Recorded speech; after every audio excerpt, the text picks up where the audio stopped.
You know, they say imitation is the sincerest form of flattery.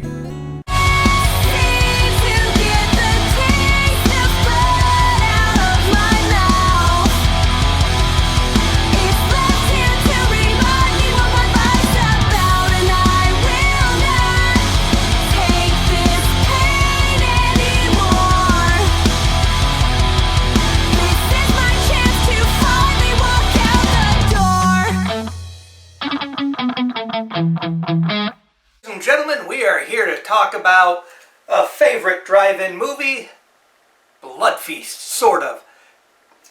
Alright, so, happy Halloween, everybody. I know I probably look stupid. This hat, I think, is on backwards.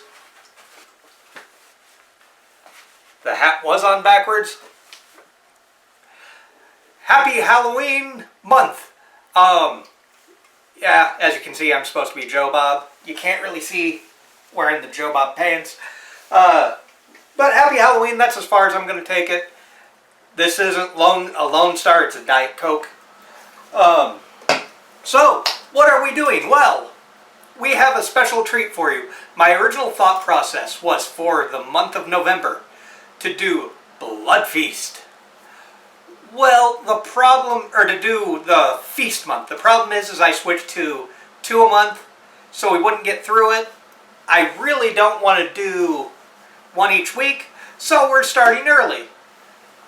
So, we're starting with Blood Feast and Scum of the Earth, sort of. Why sort of? First off, let me quote Herschel Gordon Lewis. Blood Feast is like a Walt Whitman poem. It's not any good, but it's the first of its kind. So there you go. Blood Feast I've never really liked. It was on Joe Bob's first marathon. I will say that while I do understand the importance Blood Feast has, I am a much bigger proponent of Blood Diner, which people have argued whether it is or isn't a remake of Blood Feast. I tend to think it is, and it's a much better version of Blood Feast, but why don't I tell you what Blood Feast is about? It is about a guy named Fayed Ramses, and he is trying to do an Egyptian feast to bring back a god, basically. So he's killing people so he can have this feast. That's basically it.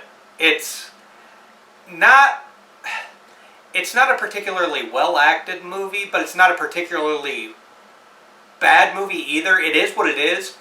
I understand the history of it. I understand the importance to cinema, but it is not for me. This is from the Arrow H.G. Lewis box set. Now, I did have the really big box set that they first put out that included the documentary. And don't worry, I will be reviewing the documentary when I'm done with his films. But I ended up getting rid of that because it was too bulky, and at the place we did not have enough space. So I bought the, I guess, standard edition that just comes in a box. There's four cases with, I want to say, 4 movies per each case. So this has Blood Feast and Scum of the Earth. Scum of the Earth I will not watch either because that's how I first found out about Herschel Gordon Lewis. Scum of the Earth is about a model, and it is very rough to watch, thus it's called a roughie, who basically poses for nude pictures and then gets blackmailed and assaulted by men, basically. If you ever watched any of the old, I'm going to say Vinegar Syndrome, that's not right, Something Weird, any of the old Something Weird intros where this guy goes, "Dirty, that's what you are, dirty." It's from Scum of the Earth. I do not like Blood Feast, do not like Scum of the Earth. My apologies that this first review for H.G. Lewis's Feast is a miss, where I didn't watch the movies. I've seen both of them numerous times. Both of them put me to sleep. So, the special features on Blood Feast and Scum of the Earth. There's an audio commentary on Blood Feast, which I did not listen to. There is Blood Perceptions, which is an interview, I guess interview if you want to call it that, which is Nicholas McCarthy and Rodney Asher, two filmmakers, talking about why they appreciate Blood Feast and how they came to appreciate it, which kind of a missed special feature in my mind. Then there was, what was it? How Herschel Found His Niche. That one is really cool. That is H.G. Lewis, or Herschel, before he passed away, and he is discussing how he started out making nudie cuties with stuff like The Adventures of Lucky Pierre, and why he quit to do gore films. So that was really neat to watch.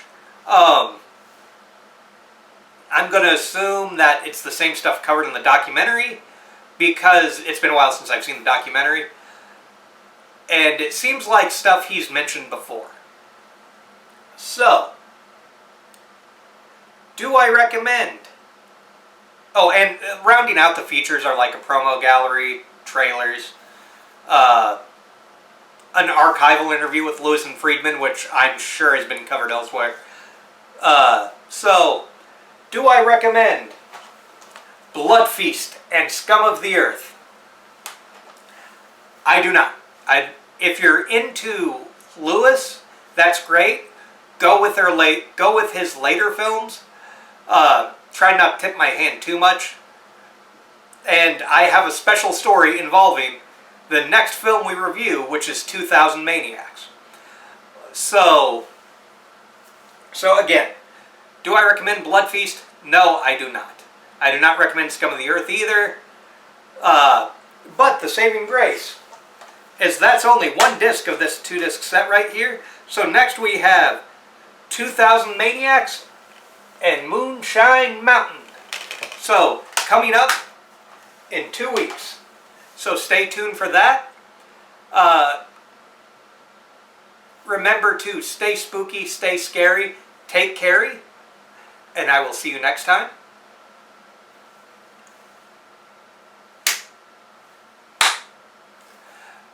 Okay, before I forget, originally, when I had that original H.G. Lewis set, I was scheduled to actually do an interview with him. He passed away shortly before or while that set was in production. Like, he passed away right a couple days before we were supposed to do an interview.